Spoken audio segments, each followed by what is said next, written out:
All right, guys, we're going to go live just because why not? And we'll just chill for like 4 or 5 minutes until the guys get here today. And so we'll talk. I actually think Vitaly's not going to make it the whole week because he's at work. But KRIS and Carlos should be here in a bit. And then we'll talk. Carlos says the link doesn't work. Oh, did I mess up? Did I send the wrong link? Oh, maybe that's why I'm alone. Okay. Carlos, I just sent you a new one. Yeah, I sent you the wrong one. My bad. My fault. My fault. Sorry. Today was a big day. Amazon, SMCI, AMD, Starbucks, and then the Fed tomorrow's important. Sup, bro? That was weird. It felt like I was waiting to talk to you in jail. I'm like, the link doesn't work. Like, where's the guy? I can see him. But yeah, I was surprised. I was like, oh, he's taking a second, but yeah, it was my fault. No, I checked a little bit earlier. How's it going? We usually bullshit before we go live, so now people get to see all the shit that they miss, all of the gold. Literally, this is the real podcast. This is the real gold. So yeah, Vitaly's not joining us. He's been working a lot. He's working late all of this week. KRIS, I guess KRIS is just waking up, right? Probably. KRIS was in my market close, so if he didn't fall asleep after that, then right, you should be okay. How's your weekend? Did you do anything? When you're not employed, what's a weekend? I mean, let's start there. What is a weekend? Wait, so are you doing those like side jobs or contract gigs? Little side things. Yeah, doing little side things. But those don't take up a ton of time at the end of the day. No, actually, I've been waiting for let's say about 2 weeks now for some stuff, but it's okay. There's other stuff moving in the background. I will. We should talk about this offline. I actually at the end of June, like for the summer, we got to come up with a schedule that works because I don't know that I can do the standard time, but that's like 8 weeks from now. If Bitcoin's at 100,000, then I'm off the show. You won't even see me anymore. Fucking Bitcoin. This I saw stupid thing is not going up.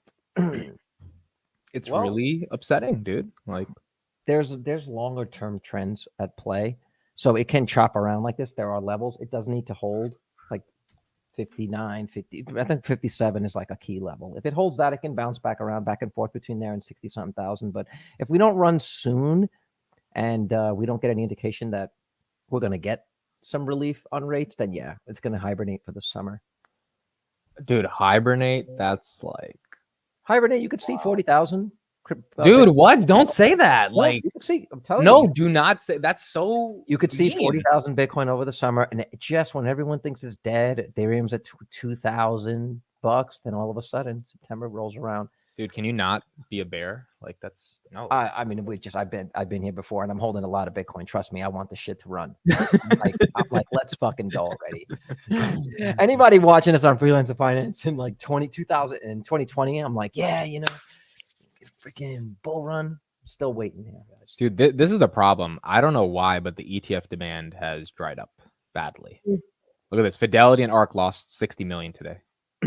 That's not. But that's bitwise. It's an ETF that just launched. It has to run. People take profits. It's the normal cycle. What do you think? It's just going to go up forever? I mean, well, at least enough for me to make some money, and then it can do whatever it wants. But dude, by the time you make any real money on crypto, like we're all retired 10 times over. What do you got? $5,000 in crypto in Bitcoin? You have more in it's more Robinhood, but I think Robinhood doesn't. I get it now. You want Robinhood to run. Yeah, I don't think Bitcoin affects it as much, but like it was down 5% today, not just because the macro, but because Bitcoin dropped. And so it's still pegged to Bitcoin to an extent. We will see. I am just waiting. I'm just waiting.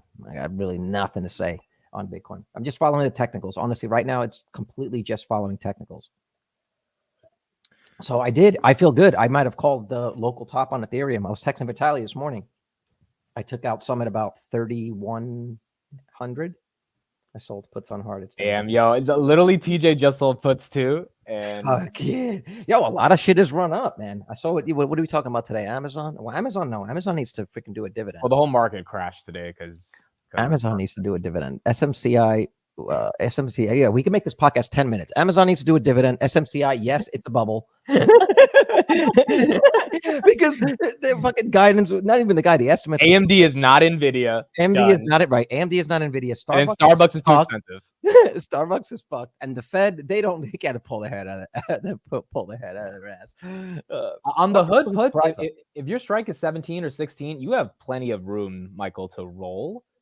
If hood goes to like 12, like I think that the rule of thumb is if it goes 30% below your strike, your premiums are dead for rolling. But if it's within that 14 to 18 range, you can roll them. What is it? Who's this, Michael? Yeah, you can roll. Like I think TJ sold $17 puts. So if they're below 17 by next Friday, we can roll them pretty. Because I think will Robinhood be above 17? And like, even if you have to roll, dude, I was talking to a guy who rolled his Tesla. That Tesla was in the gutter, right? And he sold some big puts on Tesla, got some good premiums. Then Tesla went to 130. I think his puts were like at 180 or something. So he's down 50 a share. And he said, "Fuck this," and he rolled them suckers to January 2026. He literally rolled these puts for 2 years, collected a shit ton more premium. Right. And the idea was Tesla will be above 180 by 2026. It's 180. And so now he can close them out if he wants to, right? He'll have to give back some of the premium. But so the cool part about rolling is how much are we talking about there? I don't know. I think it was like hundreds of thousands of dollars. I was talking to him. You got to be careful with that. Because if you end up having to roll and you got to give some of that money back, you need it. I do want to hold, so I'm deciding on entry price. Yeah, I think that is a good stock to hold long term. I don't know to play it the way you're playing it. You're kind of going a little ham with like spreads and calls and stuff, but just to hold it in the portfolio, I think. Dude, they're up too. So like after the gold event, they were really up, and now they're still up, but they're not giving me the dopamine that I got when they were really up. No, but this is the give me a reason. The one little thing, and Robinhood comes back down, and that's when you see what its true valuation. This is a lot of happy investors in Robinhood right now. That's facts. Facts. I would like to see Vlad go against Noto, though. Wouldn't you like to see that? Dude, SoFi, what the fuck is going on with SoFi? Bro, what the fuck is going on with SoFi? You got to get some of these folks like Dan Ives and these guys and get them on here and do it. We got to do a long ass debate. It's $6.73. What is going on? The street does not like this. They don't like this company. I love this. I love the stock price more than like the actual company. I'm just not that excited about fintech in general. But I love the stock price. I just love the way that this stock, it's got its little channel. You know what I mean? It's got its little channel. You could accumulate a lot. You know that you'll get. It's as Michael says, it's a wheeler's dream. TJ's making so much money off this fucking stock. Actually, I got to talk to him about that because the premiums are crap on this. But I mean, he's got so many shares. Yeah, he's able to. Why not just go to like Enphase or Coinbase where it's like $32 a share? Dude, the reason is he fell in love with the stock a couple of years ago because his wife went to Stanford and she knew about SoFi. So it was kind of spontaneous that he got into it. And then he realized, oh, there's a decent business here. And then he just started wheeling it. And he thought this thing would be way more than $7 right now, but it just can't stay in a range. It can't seem to like get it up. Yeah, not at all. Yeah, we need to get some hymns. Yo, everyone, KRIS was talking shit on the market close today. He was like, we canceled yesterday because AMIT was lazy. Literally, this man is never on time, never checks his messages. So everyone, when he comes, you guys need to give him shit because I think he needs to like feel a little shame for being late. Put him in a little jail. Literally. Oh, well, he just saw the link, so he's on soon. But he should be soon. Is anyone else joining us today? Oh, there he is. Maybe did he hear me say this? There he is. You summoned him. Hello, sir. Awaken. I think connect. You got to connect your mic. Yeah. All right. When all the trading stocks on move. Yeah, that's true. Yeah, Andrew Gonzalez. KRIS, the problem is that you sleep too much. Has anyone ever told you that you might have an issue? Do you do this sleep thing every day? Do you do this every day? I've been trying not to, but I mean, and how many hours of your day are you taking to do this activity of yours? This little. I know. Sorry. It's not good, man. It's not healthy. Make it in the entertainment business. All right. I think we'll start off with Amazon. Amazon crushed. Stock really did it. AWS up 17% year over year. Net income up 229% year over year. Jackie killed the call. Profits tripled. I think that's the headline. Yeah, profits tripled. I mean, it was a hell of a quarter. Stock is kind of stuck. KRIS, we'll start with you. What were your thoughts on the call? Would you buy more if it dips? How are you thinking of this one? Amazon's fine, man. I think right now, generally, the market took a dump. So there are certain companies that are so big right now that they're kind of influenced by how the market is positioning. So the fact that they're up 2%, well, close to 2%, it's not, I wouldn't say it's a, a bull, like ultimately bullish sign, but it's not a bearish sign either. I think we're going to be a little bit flat. I told you this year is going to be a choppy year. There's going to be times where it makes sense to buy, and there's going to be times to, be a little bit tactical. Right now, my tactical plays are around a few things, but Amazon's going to do fine, man. They're a business that generates tons of cash flow. Still buy. I don't know. Did they announce that they're going to do any share buybacks? I saw something about that, but it's kind of like, what are they? Are they the only one in the Max 7 not doing a dividend now? Google? Yeah, they're not doing a dividend right now. I didn't hear about a ton of buybacks. I mean, they probably said it, but I didn't. Hold on, let me look. I'm gonna command F it on the press release. Hold on. Yeah, there's no buybacks that I'm seeing. I'm sure they're doing it though. Earnings, But they're definitely not giving a dividend. They don't have that much cash like Google. Operating income will be 10 billion to 14 billion, up from 7.7 billion. Okay, so all the main companies are spending a fuck ton of money on these GPUs and to grow their AI spending. That has something to do with why they're down now. They're not going to price in future. Yeah, the capex is going up. Right. Yeah.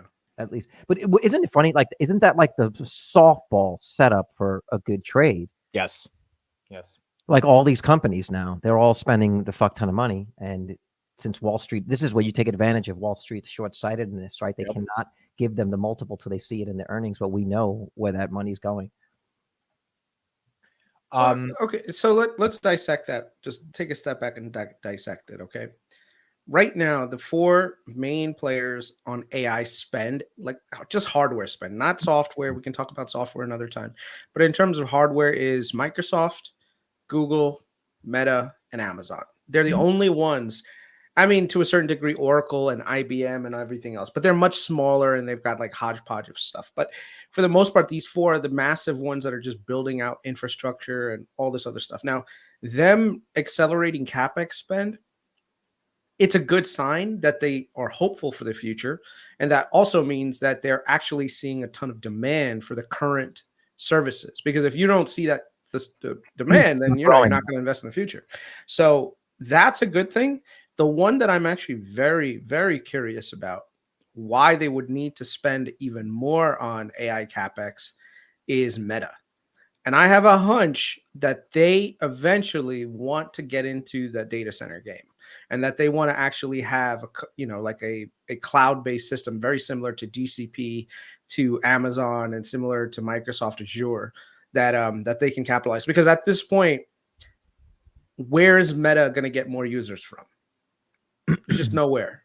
They're done. They're topped out with user growth. So where is your next vector of growth going to come from for Meta? This VR thing is, Threads. The VR thing is lag. The VR thing is lagging. The VR thing is dead, dude. No one's fucking using the Quest. It's dead.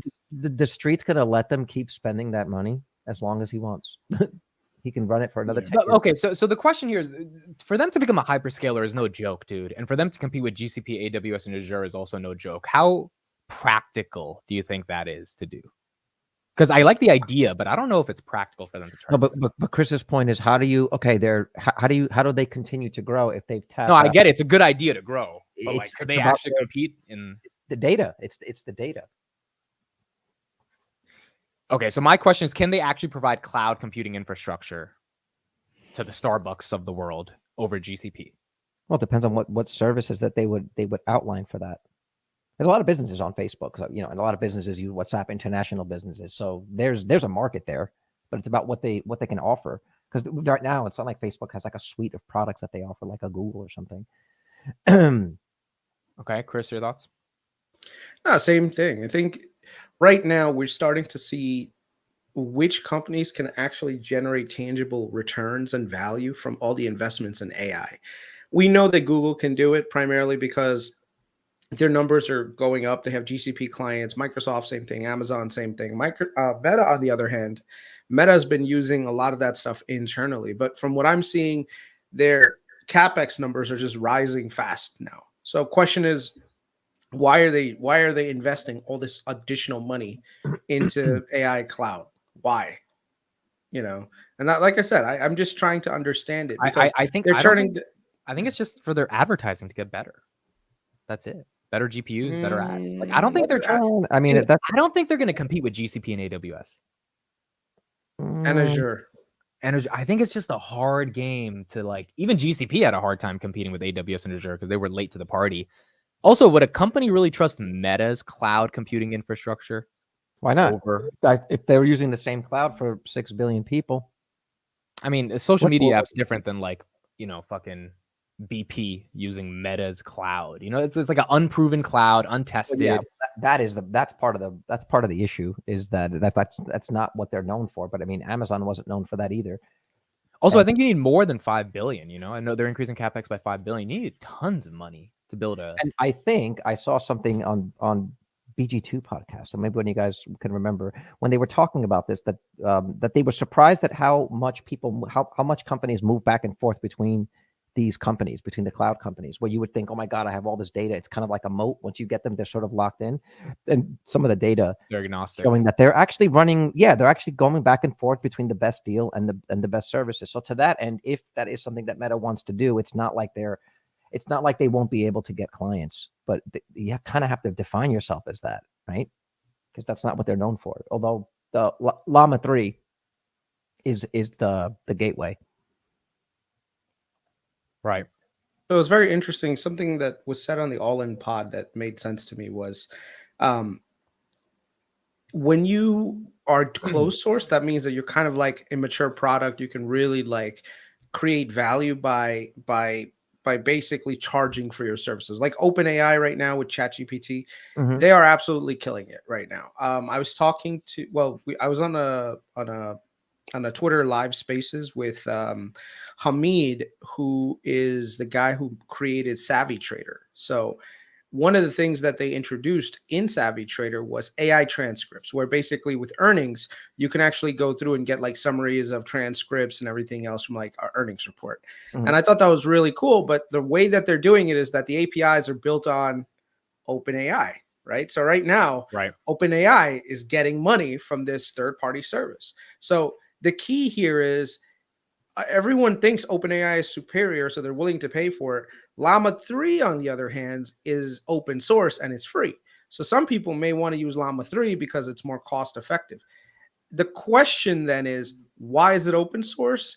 And the reason is pretty simple, and it was actually put on the All In pod, is because if you want more people to adopt something, you can, in the short term, take the hit and literally develop a product. And then eventually, when it becomes like the most general thing available, then you can start to charge for stuff, Mhm. right? You can charge for support services for it. So it's a very interesting model, but I think it's going to make sense. I think right now certain companies are doing exactly that, where they're creating open source products so that they can monetize the service later on, but maybe not monetize the direct product. I mean, how much software do you guys know that's actually open source software, but is tailored to certain things, right? And Right. it's just goes crazy with adoption. Like right now, if Llama 3 wasn't open source and was closed source, I don't think it would have got nearly the amount of traction. Right? It was like wasn't it like the number 5 model the next day Yeah. after it was Sorry. released? Yeah. Yeah.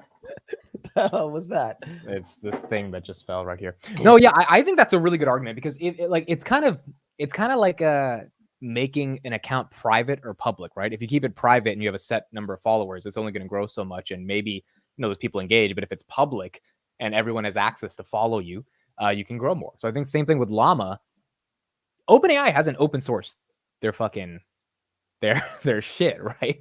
Like they're charging for it and it's closed. And Elon even said that Meta is becoming what OpenAI had the promise to be.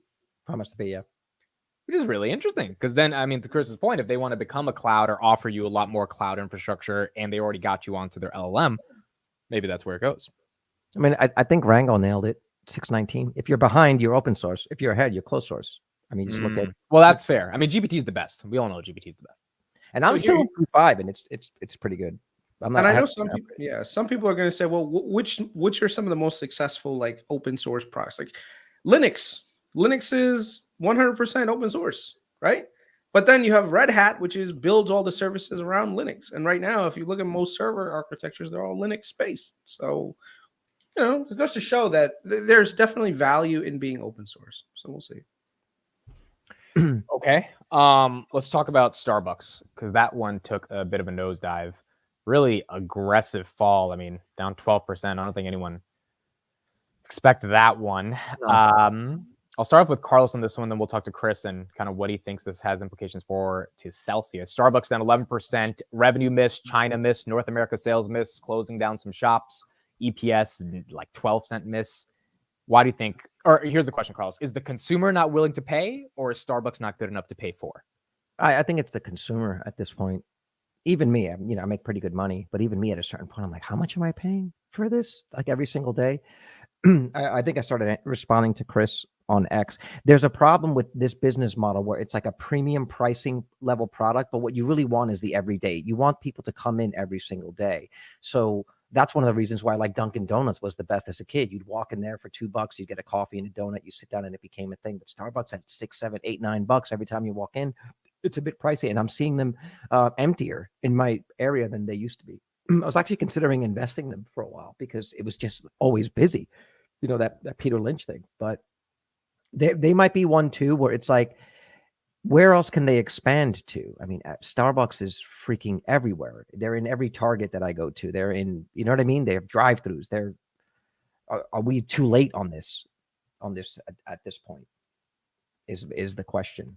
Yeah, I mean, they're definitely hitting some maturity levels in terms of their product. So there's not really much. I don't think that there's much growth ahead. But what's more interesting in the short term, they've got a whole slew of headwinds that make it a pretty risky investment.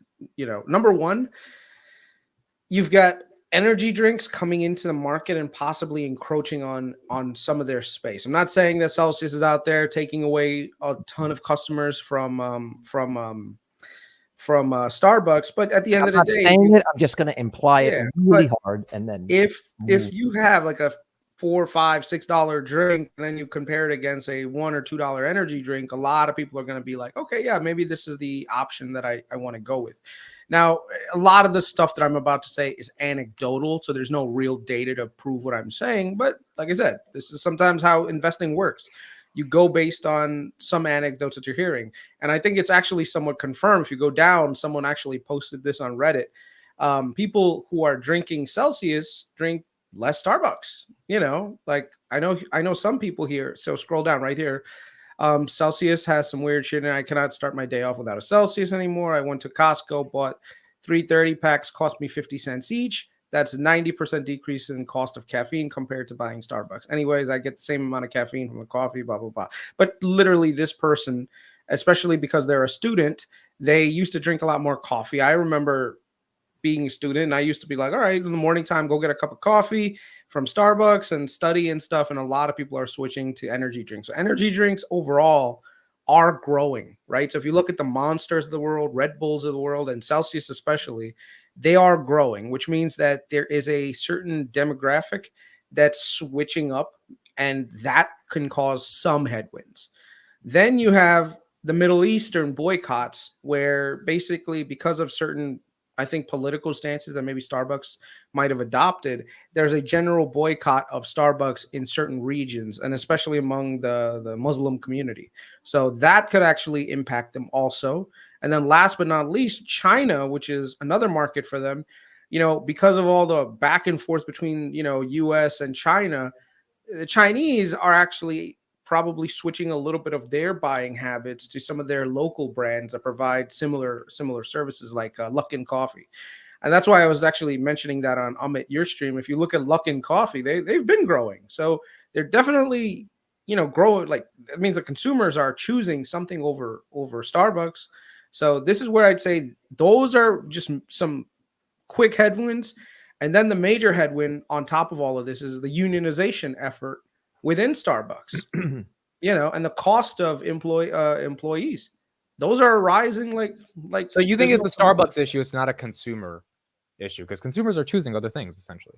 No, I mean, so I wouldn't say, some people are saying it's a macro level event where it's a sign that the consumer is weakening. And I do agree with that partially, but I think it's more so consumer spending habits are evolving a little bit. And, you know, and it depends on what we're talking about. Sometimes some of it's going to be regional, some things are going to be very specific to some general markets. But for me, I look at it and I just say to myself, well, look at all the headwinds that Starbucks has. What are they doing to get around that? How are they going to get around the unionization drive? Because the minute that Starbucks goes union, that means that all these additional benefits have to get layered on, all these additional costs have to get layered on, and that just is going to impact not growth but profitability. You know, so we'll see what happens, man. I just feel that, like, I agree with a lot of what you're saying, but I do feel like we've been in such a high rate environment for so long that I think sometimes we look for reasons. The Occam's razor, it's the simplest solution. I really think this has to do. I don't think people are walking around with $10 saying I'm either going to buy Starbucks or buy Celsius. I think they're just not buying Starbucks. It's like that discretionary spending, right? It's like you say to yourself, I'm not going to have this $2 or $3 spend every single day. I'm not going to spend the $5 on Starbucks. The touch point for Celsius is way different for someone like Starbucks.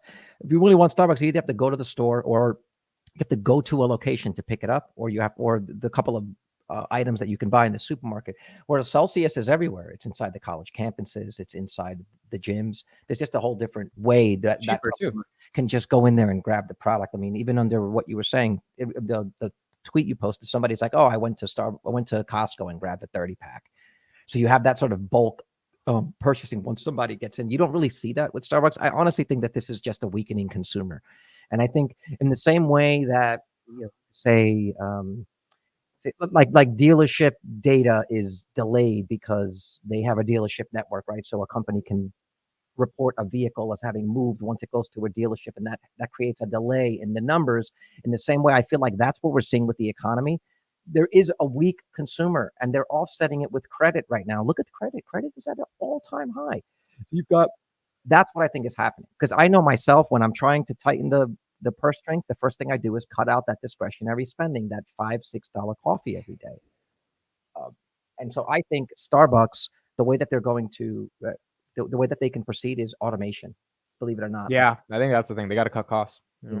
See all these baristas. I mean, that's what I think it is. And, they talked years ago, too, about converting Starbucks to wine bars at night. Did you guys hear about that?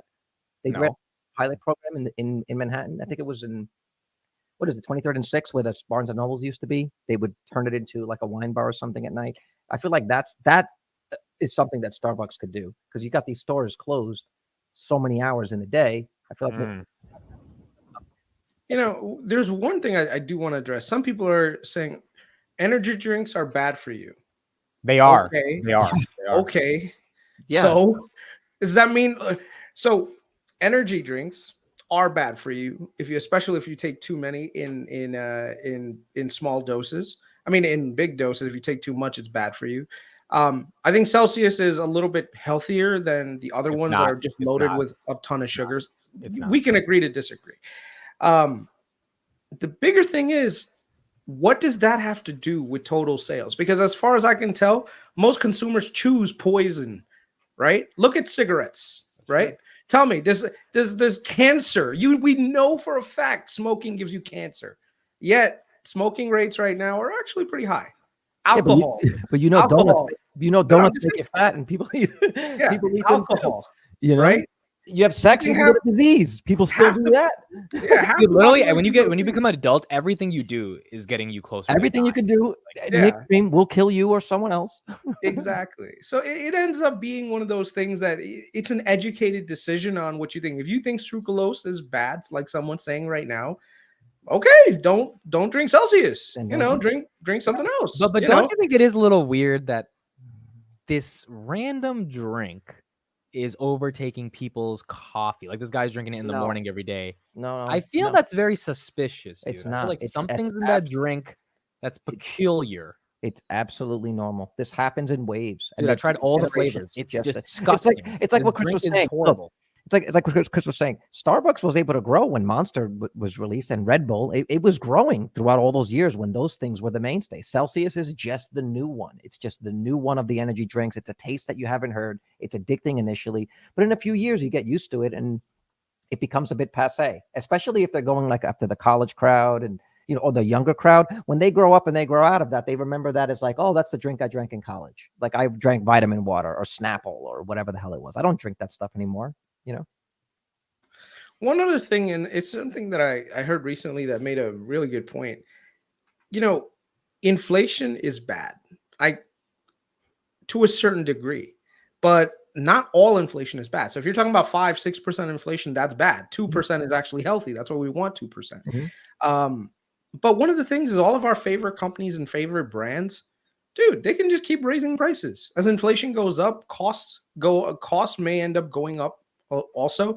But most of the time, you can just pass those costs on to the consumer, and the consumer will happily pay for it. Why? Because their increase, they're getting wage increases here and there. So I'm not saying it's good, but in terms of nominal, that means that all the companies and all the products that we have, they're going to be growing nominally year over year. Yeah. You know what I mean? It's like, I mean, they're just, like if Celsius really, it's like the subscription price for Netflix, right?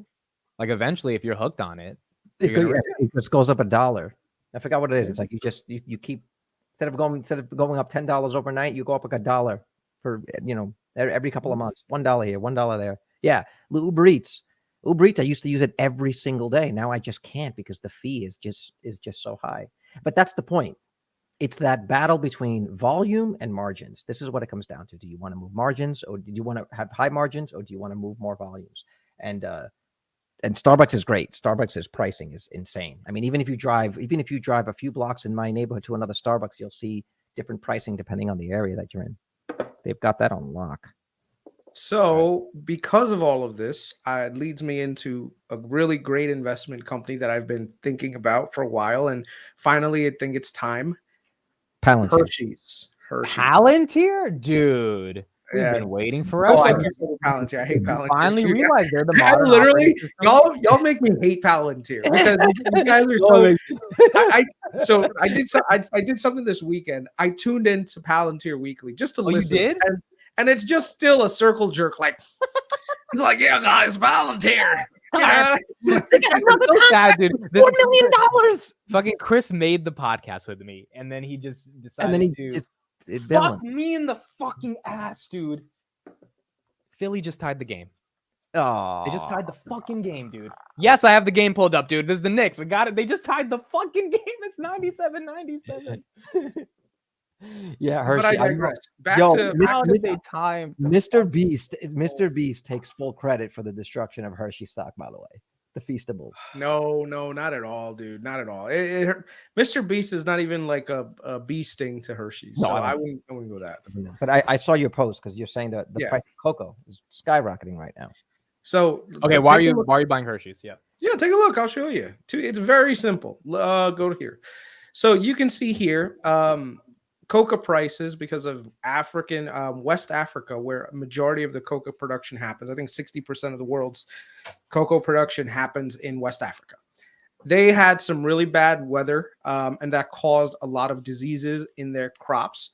And the price of the commodity that they produce skyrocketed, basically. So you can see here, since January, the prices have just absolutely gone bonkers. And I mean, if you look at a 5-year chart, you can see that historically, cocoa prices, cacao. That's how you're supposed to say it. I'm going to actually pronounce it right. Cacao prices have been pretty stable. But because of this giant rise that started to affect the cost of goods sold for Hershey's. And so if you look at Hershey's prices, they have taken a nosedive because of that right here. You see that? They went from like 276 to now. Yeah. What happened in May of last year? What happened in May of last year? It went on like 20 weeks in a row of declines in May. Cocoa prices, cacao prices kept rising, right? So if cacao prices, which is one of your main inputs into your business, is skyrocketing, right? Then the cost of goods goes up, which means that's less profitability. Yeah, but Now, we the gotta look thing at is, when you're doing your product cycles and you're increasing the price of the product that you have, which is basically chocolates like Reese's Pieces, all the sugary treats, whatever. You have all of those things add in. So now a lot of those costs are going to be passed down to the consumer, but they're not going to do it like in a heartbeat. They're going to do it slowly over time. So now the consumer is basically good with paying these higher prices. But on the other hand, now you're seeing cacao prices sharply take a downward move. Now, the reasons why they're going down so much right now, and I don't think this is a trend that's going to be breaking anytime soon, and I think it actually could go back to about 6,000, is something that I will discuss on the Patreon. I'll leave it at that. But Hershey's right now, because the only reason why I'll discuss it on Patreon, because it just takes a lot of effort to talk about everything. But basically, the price of cacao is crashing, and that's really good for. Well, it just means the input cost on making Hershey is cheaper. Yeah, that's it. That's exactly at a basic level. The thing is, even if you go back to, I guess if you go back to historically when the prices were low, like the stock, I'm trying to find like what is the thing that they don't pay a dividend either. No, they do. So, I think so. Yes, they do, and they keep increasing their dividend also. Yeah, by the way, someone asked, are there any healthy companies that make money? Any healthy companies that make money? Healthy companies. Look at Hershey's, dude. Topped out at 270, and then just crash. Now, what's his name? The Bear Cave dude, Edwin. He thinks it's because of Mr. Beast. That's why he thinks it's collapsed. Well, that's the running joke, is that he's eating into their. But yeah, but I think that's bullshit. Something happened in May of 2023. Because look at that. Those are weekly candles. Those are monthly candles. Look at that. I don't think it's Mr. Beast. I think it's the cacao prices. Yeah. Like if Mr. Beast had a public company, his input costs would not be as good as. All right, but then Hershey's. Right, but they reported earnings in all those red candles. It's got to be something horrendous. Someone's like LVMH is a healthy company. No, let me tell you, they are the biggest predatory company that plays on. Damn it, I don't want to say it, man. I really don't want to say it. What? They literally. Well, no. I think they prey on people that think that have insecurities, right? And that need to feel like they're elite in life, and so they buy like a stupid bag or something, right? Yeah, and they sell it way over cost. Like, I mean, it's like, oh, you're getting a premium bag, but the thing is, it's literally material consumerism. Let me ask this question. If you need to buy like a $5,000 bag or a shirt, do you have some deep problems inside? Say that again. If you need to buy like a Louis Vuitton bag or something that's $5,000, guy or girl, do you think there's some deep problems inside you as a human? No. Some deep insecurities. I don't think so. I think we're just influenced by our emotions sometimes. And the thing is, it's our need to belong more than anything, And I'm saying if you need to spend that much money on something like a bag, it just means that the marketing. No, it just means that the marketing is just amazing from that company that makes people want to believe that their life is incomplete without that one thing, So when you think about it, that's what marketing, branding, all these things do. They make you feel like. So if you tell that to a girl, they'd be like, if you're broke, to say so. That's facts, dude. If you're on a date, if you're on it with your wife, you'd be like, are you just insecure? Like to be on a first date with a mitt. You don't really need I'll tell you, when I was growing up, I was poor. My family was poor, right? We went to fucking Payless for shoes. So man, all these kids go to Payless. I went to Payless. You want to know something? You want to know the most fucked up part? These kids that were living in the projects in government housing were making fun of me because I was getting Payless shoes and they fucking bought Nikes. And I was like, this makes no sense. So as I grew up, I was just like, I realized, like, wait a second, these people's priorities are completely brainwashed to be these everlasting consumers for these mega corporations, where they make you think you need the next Jordans because that is your measure of success. If you wear regular shoes that come from a regular department store, you're a poor person, or you're not worthy of being part of the, but I think it goes back to how you were raised. I think I had a 2-year phase where I really like Hollister and Abercrombie. I don't know if you guys remember those brands. I remember I really wanted those like $30 shirts or something. But those are the only 2 years of my life. I think I was like 7th grade. before that and after that, I have never felt the need to wear Jordans, to have a Nike sweater, to fucking anything. And maybe that's how I was raised, but I like never felt, oh my God, I need this shirt to make me feel like I belong. You know what? Fuck it. I'm just gonna say it. I think a lot of these things, LVMH, all these, they're predatory against African Americans, and they basically keep that community very poor. Yeah, they target a lot of minorities, and not even after Yeah. they target a lot of communities that are marginalized, that Yeah. historically haven't built a ton of wealth based on things that have happened in this country, Yeah. and they persuade them with Well, shiny it's objects. it's like selling a shortcut to look rich, right? They're like, buy this bag, take a picture, put on your Instagram. Now you're gonna Yeah. have that social. Well, and it's not just that; it's like, and then it influences culture, right? Because then if rappers start to say like, "Hey, I have this bag," then that becomes big in the culture, and like that's just it's not a good thing. But I don't think it's a broken society. I think it's broken people. I think you as an individual, if you need a bag, you have been way too influenced by whatever content you're consuming, or you haven't been raised with the level of security to feel I don't need to be an LVMH. You know what though? Like I'll take the other side of that, and this is more of like an overarching statement. Like I think it's dangerous to say things like that. You know, we talk a lot about personal responsibility, and I do believe in personal responsibility, but never in human history have we had this many sort of social and cultural influences, potentially negative influences on our entire society. It's, in other words, the internet and social media has ramped up way faster than the generations can evolve and adapt. And even parents are going through this as they're raising children. It's a very tough. And I don't think you can, I don't think it's fair to say, oh, you know, everyone's just gotta take personal responsibility, because we've just never had this many things fighting for the attention, which is essentially the control. But the reason I say that is because LVMH is never going to stop trying to be influential. So unless you protect yourself, I mean, these guys have shareholders, right? As Zokolt says, America is a whole society of consumerism. Yeah.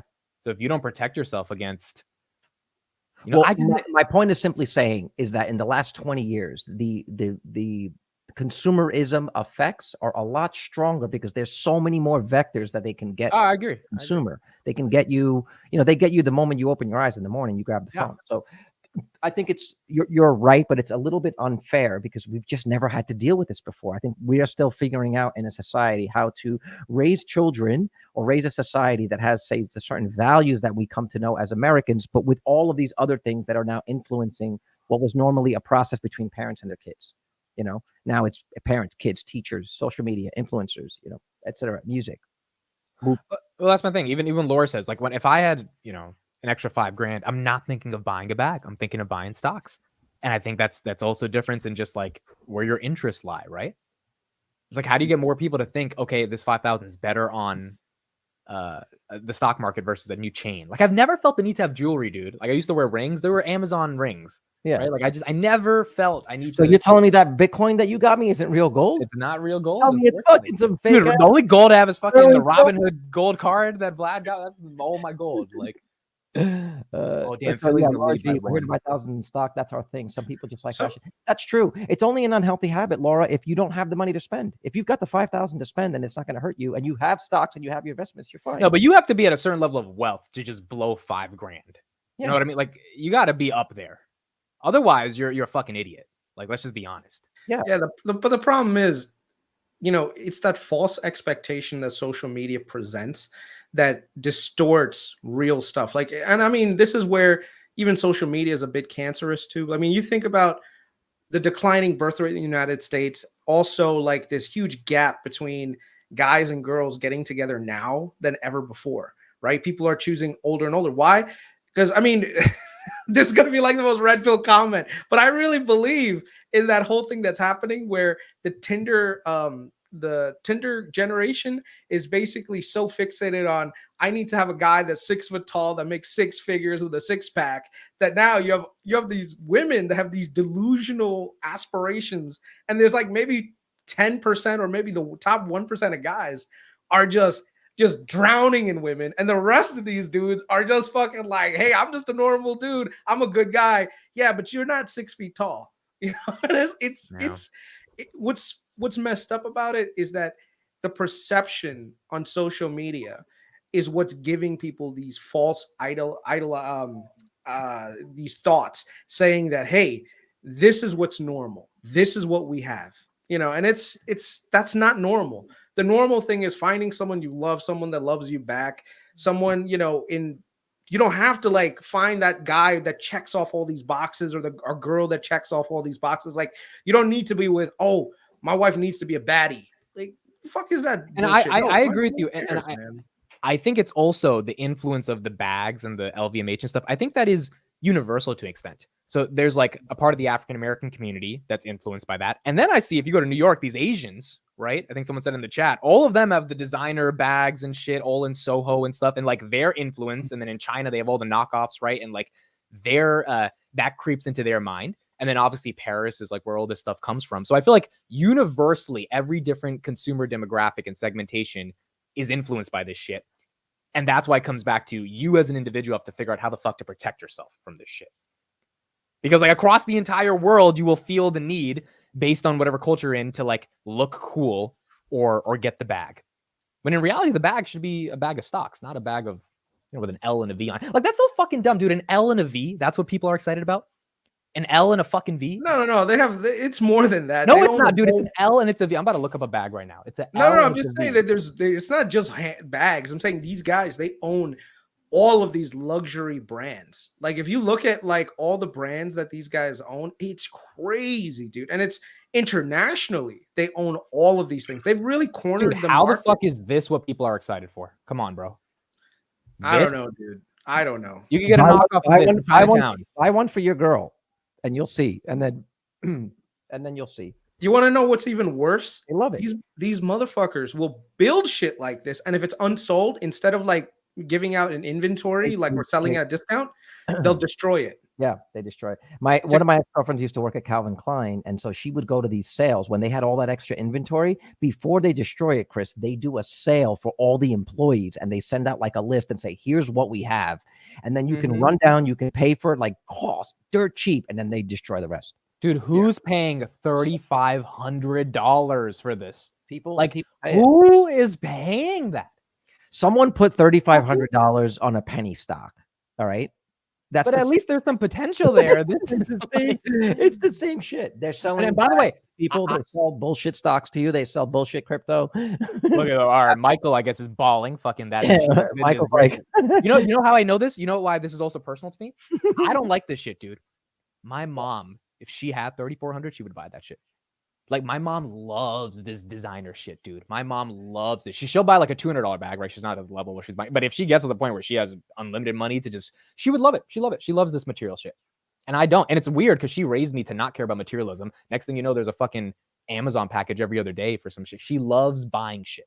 All right, so we start a GoFundMe tomorrow. Spoil Amit's mom, rotten. This is gonna be really bad, dude. But y'all, women, I feel like are more easily tricked into buying shit like this than men. They're 80% of the spending in the country is women.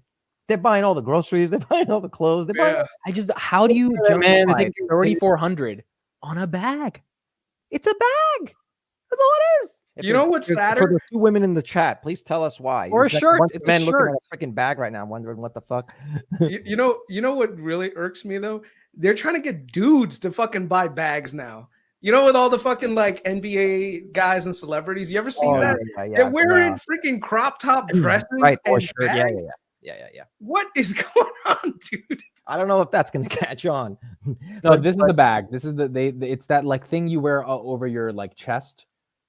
Like a messenger bag. Yeah, Alpha Messenger. Yeah, 2,300. Look at this shit, dude. This guy thinks he's so cool. Like, how does he think he's so? He's got cool, like dude? 5 Palantir shares in there. He's got 5 Palantir shares in here, dude. Like, how is this guy? What does your guys, right? So what the fuck are you carrying in there? I can't think of one thing that I need to carry in a bag like that. What would you carry your wallet and your condoms? That's it. Like, what else are you fucking carrying in this shit? Like, what? Like, this is insane. This is insane. Yeah, I don't know. He even got a laptop. It's like, oh my god. All right. Well, making no sense. Yeah. Okay, so buy Vision Pro with that. Exactly. $3,500 on a Vision Pro. Or Vision Pro. Yeah. SMCI is down 12%. Chris, your thoughts on that? Well, yeah, we talked about it. It was due to happen. I mean, there's no margin hardware business, but I'm surprised. I'm surprised that it's go. that is going down because everyone is announcing that they're spending more on capex going forward. So And maybe they that's just the also- they market had trying to good front guidance run. too, I don't know. which was a surprise. If I'm not mistaken, they did have good guidance. They did, but I don't know. Like you said, these are maybe there was something in there that I didn't read, but I think I'll take a step back. I'll have to research it more. Don't you think that don't you like they don't make software? They're just literally making hardware. At least They like have what it- 15.6% margins, dude. That's it. So it's They make not- server racks. They make make server server racks. racks, yeah. right. But I'm saying, but at least with NVIDIA, you say to yourself, oh, they'll actually be able to create a software stack, have a software business. Like you can understand why they would continue to get the multiple. But if And you- there's a huge moat. There's a huge motor on NVIDIA. You can't just create AI GPUs. Like it just doesn't happen that way. Whereas SMCI, there's tons of competitors. There's Dell. There's well, not Dell like the computers, but Dell actually has IT infrastructure stuff there. So they actually make servers. HP Enterprise does the same thing. There's like a whole slew of them. There's really not a lot of IP that goes into building these things. They do have some proprietary things like a cooling system that might be a little bit more efficient than their competitors, and they might be able to drive sales via growth because of how they're structured. Because the one moat that they did have when I was researching them earlier before everyone discovered SMCI was that in terms of timelines to get products to market, they're actually really fast. So majority of their production is in Asia. It used to be in China, but they had some issues in China where the CCP was basically putting rogue chips on their servers. So then they moved their production to, I think, Malaysia. And basically that impacted them. But overall, the turnaround time to get product to market is actually really, really good for SMCI. But that's like the only moat that they really have. Okay, the Fed. What do you think they get hawkish tomorrow? I mean, they have to be based on the data that's coming out, but the data that I'm seeing tells me that they need to start cutting now rather than later. Yeah, I well, did agree. you see what Jeremy posted earlier today about the Fed? He doesn't think he did. There was a video on CNBC. A guy was saying there's as much of a chance of no rate cuts this year as there is for 2 rate cuts this year. I mean, That's how like if we don't get a rate cut, no, at some point shit's gonna break. The problem is by the time the rate cut comes, it could be after something's already broken, right? But they're saying they want to see a CPI with a 2 in front of it. I think it's an easier case to make if you're 2 something, but we're at what 3.5 right now. CPI. yeah. We're not getting to 2 by July. It's how does that? The problem is a lot of people don't want to address this, but we could be heading into somewhat of a recessionary environment. We could be for everything that I'm seeing, we could be in stagflation, but I don't see stagflation. I actually see full-on recession coming. And today was actually some numbers came out that not a lot of people, I guess, paid attention to it. But do you guys know what the Chicago Purchasing Managers Index is? Yeah, this came out this morning. Yeah. It was. Yeah, it came in really freaking low. That means that Yeah. consumer confidence is starting to really wane on us. Yeah. And then when you combine that with, like commodity prices, like, let me just look at cacao because they actually had all the stuff right there. If you look at so if you look at all these commodities on this side right here, you can see a lot of them are starting to trend downwards. Crude oil is actually flat and declining again. Is that good or bad? Good. That's good. That means that there's less inflation coming forward, right?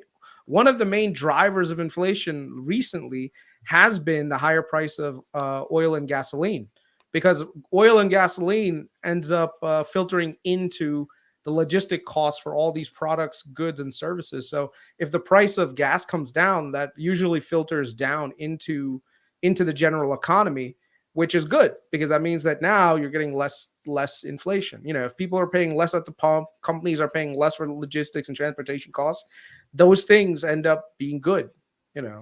I do think it's gonna be pretty boring though tomorrow. I don't think he's gonna say anything super hawkish at the end of the day. Yeah, I mean, like I said, we'd have to really keep an eye on a lot of commodities. The one area that I think is going to take a really, really big dip, and a lot of people may not want to acknowledge this, is housing.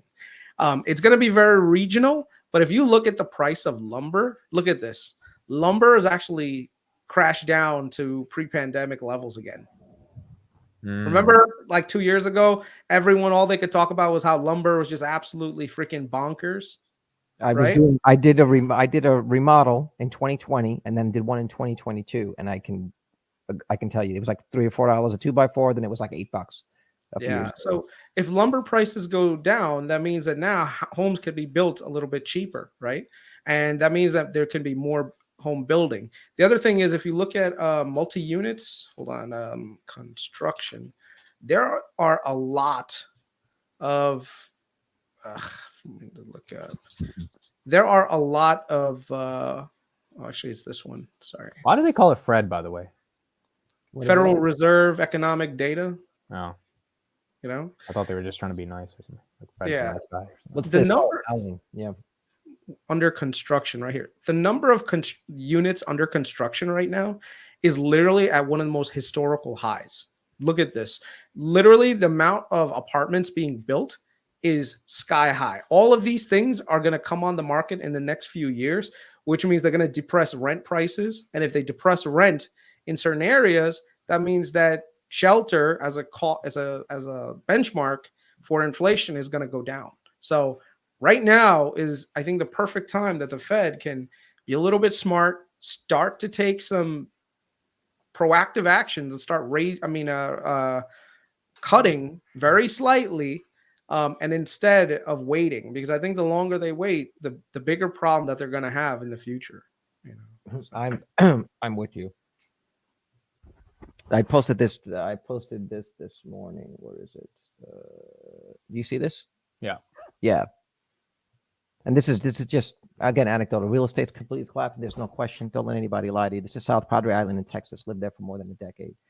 284 houses for sale. I'm seeing this starting to pop up more on my feeds now. I'm seeing this in various of the hot spots where people moved during the pandemic. I'm seeing a lot of this in Florida and Texas.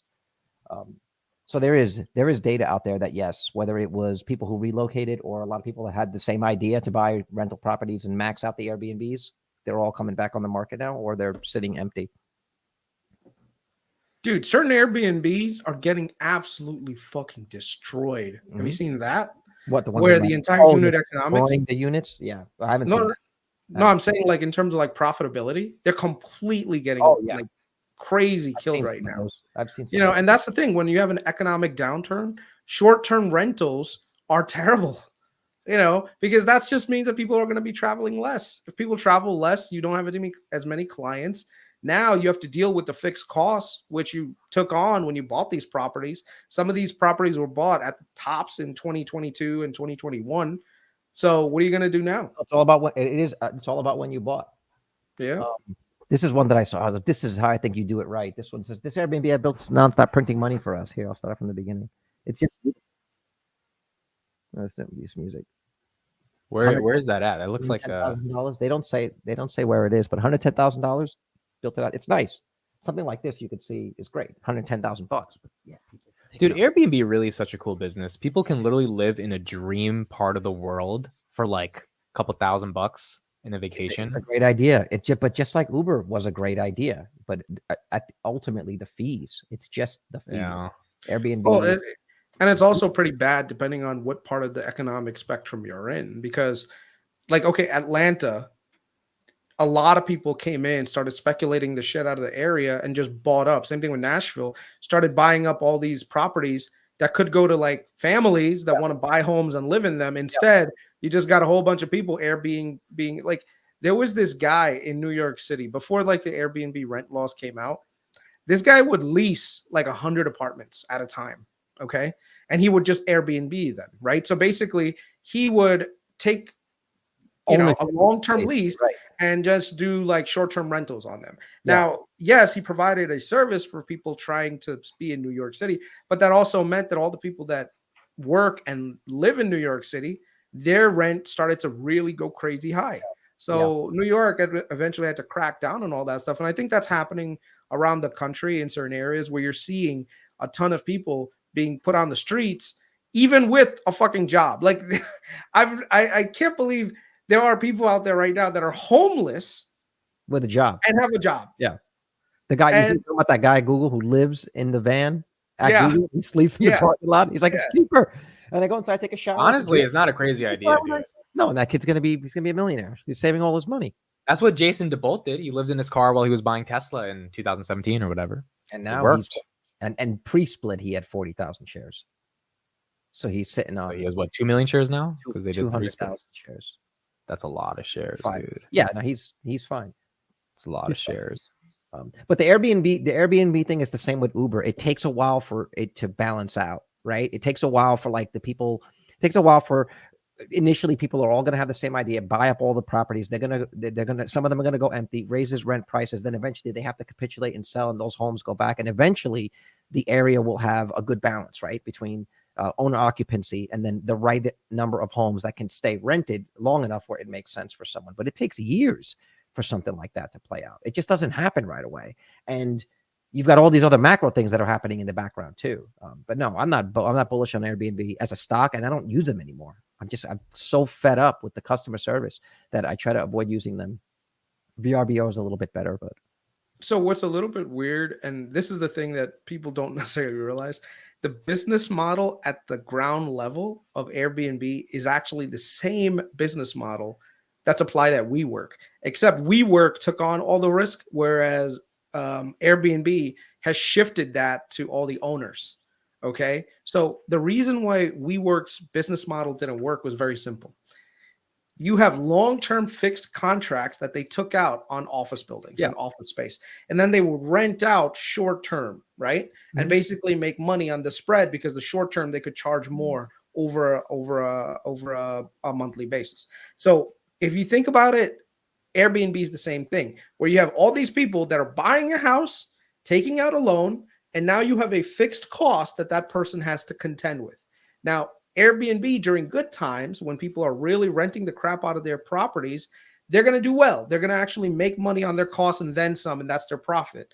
But in an economic downturn, the exact opposite happens. Now your fixed costs are still there, but the number of traffic goes down on your property. And now the cost of maintaining that does not recover.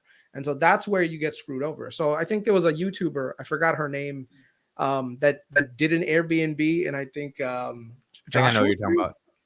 I forgot. She's Shelby Church. Shelby Church. Oh, yeah. Right. And didn't she end up just selling everything and renting again? She just decided, I want to rent.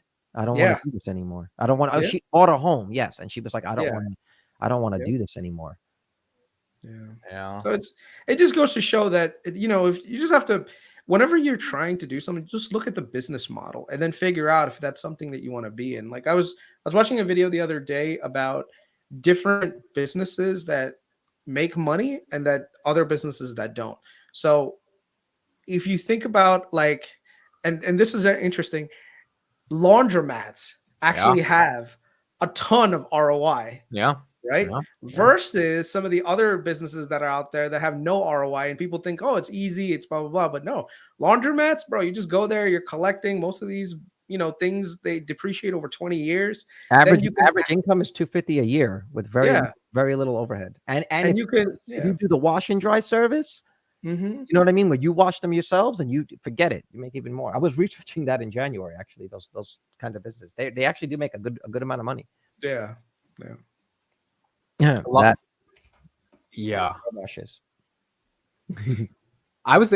think vending machines as well, they're not like the most profitable, but they do make money. I looked that up too. They're about $400 a month. High traffic area, you can make about $400 a month, and you can basically, you could do that, or ATMs. I was like, you could have private ATMs. You can negotiate deals with store owners, and but you can do a contract on the ATMs, or you can buy them yourself. They're like $3,000 or $2,500 on Amazon. You get one, but then you have to deal with the contracts to keep them in the store. All right, let me ask a question. If you had $1 million and you had to start a I don't want to say blue collar type of business, but one of those businesses that's not like sexy, like software or SaaS, what would you do with the $1 million to start up? What would I do? I already know what I would do. But that's illegal. In the States, you go to Thailand and you shave the beard and you hide the Adam's apple. I think you'll do all right. No, I'm not doing that. That's an interesting business. I would start a Dunkin' Donuts. a Dunkin' Donuts. It would be a cash machine. You need about $1 million. You need like $1.2 million to be. Yeah, but what do they make? The franchisees, they don't make that much money. I mean, you're paying a certain amount of franchise fees, and you got to sell a lot of coffee. You got, but people buy. America runs on Dunkin'. Starbucks is too expensive, dude. Especially in New Jersey. New Jersey, you fucking print if you're a Dunkin' Donuts. I don't think I would do one. I mean, if you have to start one of those businesses and you want to be ridiculously profitable, become a plumber. You make $400 to unclog a toilet. Do 10 of those a day. You know, it's easily. It's like they were talking about that when they were saying, "Oh, this new thing about taxing unrealized capital gains, right, at 44%." But it's only for people that make over $400,000 a year as a couple or have $1 million. Guess what? Your average plumber makes that. Yeah.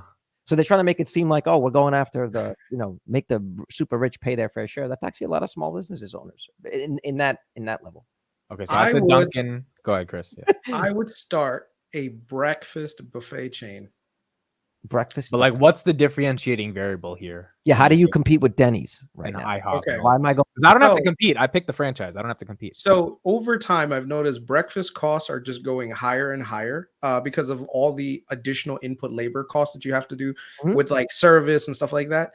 I think if you just opened a store that had eggs, bacon, sausage, waffles, like the stuff that you would get like at a continental breakfast at a hotel, just a little bit higher up.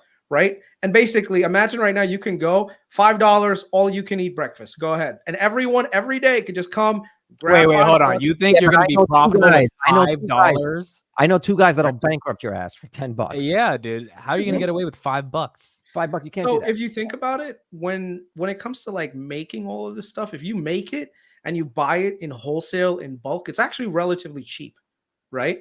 That's the key. Like right now, if you are every time someone comes in, you make eggs. Every time someone comes in, you make bacon. It requires a lot more effort.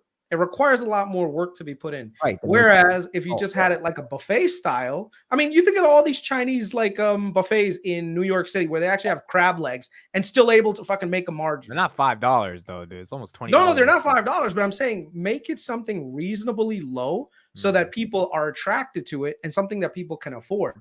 And then I'd work with all a bunch of nonprofits and be like, give all these homeless people this goddamn card where they can go every day, just eat as much breakfast as they want as a nonprofit. There you go. Now I have an entire client base that'll just come every morning and grab breakfast. I think breakfast is one of the most underrated things that I think humanity, all of us freaking need, right? So if I can figure out how to reduce down the cost of breakfast to like something that's very manageable, something that's very affordable, then that's the business model that I'd go with. And you could do it all day long. Fuck it. Just if you want a simple breakfast, I'm not talking about super complicated breakfast. I'm saying, like waffles, French toast, just eggs, bacon, sausage. Yo, he's making me hungry. See, you'd come to Chris's breakfast buffet. Right. Years ago, I wanted to start a restaurant called Leftovers, which is the food. Basically, you cook the food and you reheat it the next day because they always taste so good. Or a bar that's specific for like online dating. Yo, don't bars make soups a ton of money? Because like a shot is like June said that sounds like a soup kitchen.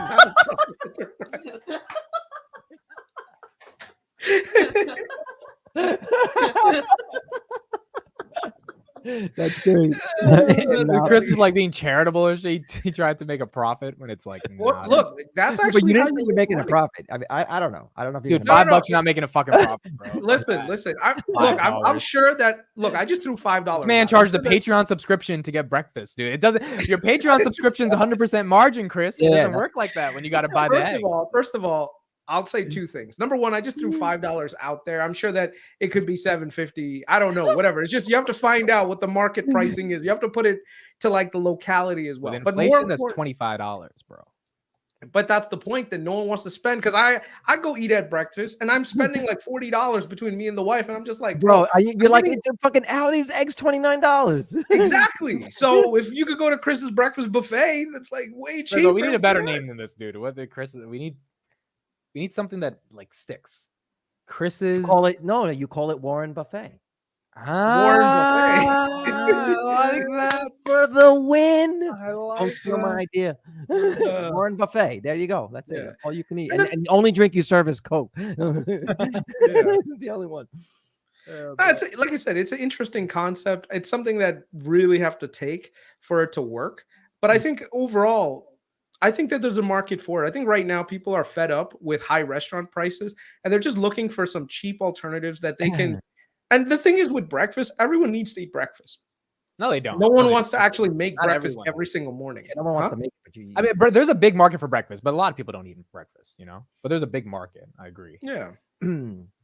Speaking of which, I am actually really freaking hungry. Hey, and someone said you could actually do a subscription service. There you go. Pay a monthly fee. Eat all the fucking breakfast you want. Oh, Come dude, through. Chris's Patreon is the like subscription you have to pay to That's get. what it is. Yeah, yeah. There you go. That's hilarious. $100 a month. You get all the breakfast you want. Come on through, boy. You know.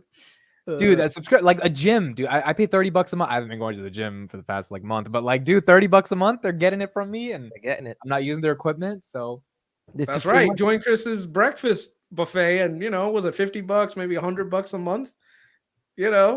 And literally just give all these homeless people $100 Chris Patel subscriptions. You could for man, trying to get the $100,000 food stamp you can business, take dude. 1,000 You people will be off the street and at so least get them fast. fed. that's Um, hilarious. All right. So what's going on tomorrow? Who's Well, earning- Thursday we have Apple, so we'll talk Apple. Tomorrow's Wednesday, so Wednesday's the Fed. Tomorrow I'll be live at 2:30 on my channel, cover that, and then You're about 2:30. All right. Thursday we'll do Apple, and yeah, that's pretty much it. We'll see what's up. Yeah. Apple is that's a whole other story we'll get into on Thursday. Yeah. And Jimmy Dean saw. You know, ironically, dude, I ate some bacon and eggs right before this fucking podcast. Literally, I cannot make this up. I made some bacon and eggs and I ate it right before the podcast. That was my dinner. No, I need to go eat now. Yeah. I need to go. All right, eat. guys. It's been real. I will see you guys on Thursday. We'll see you guys on Thursday. Have a good one, guys. Good night. Thanks for coming. Bye-bye. Ooh, I didn't get that. There we go.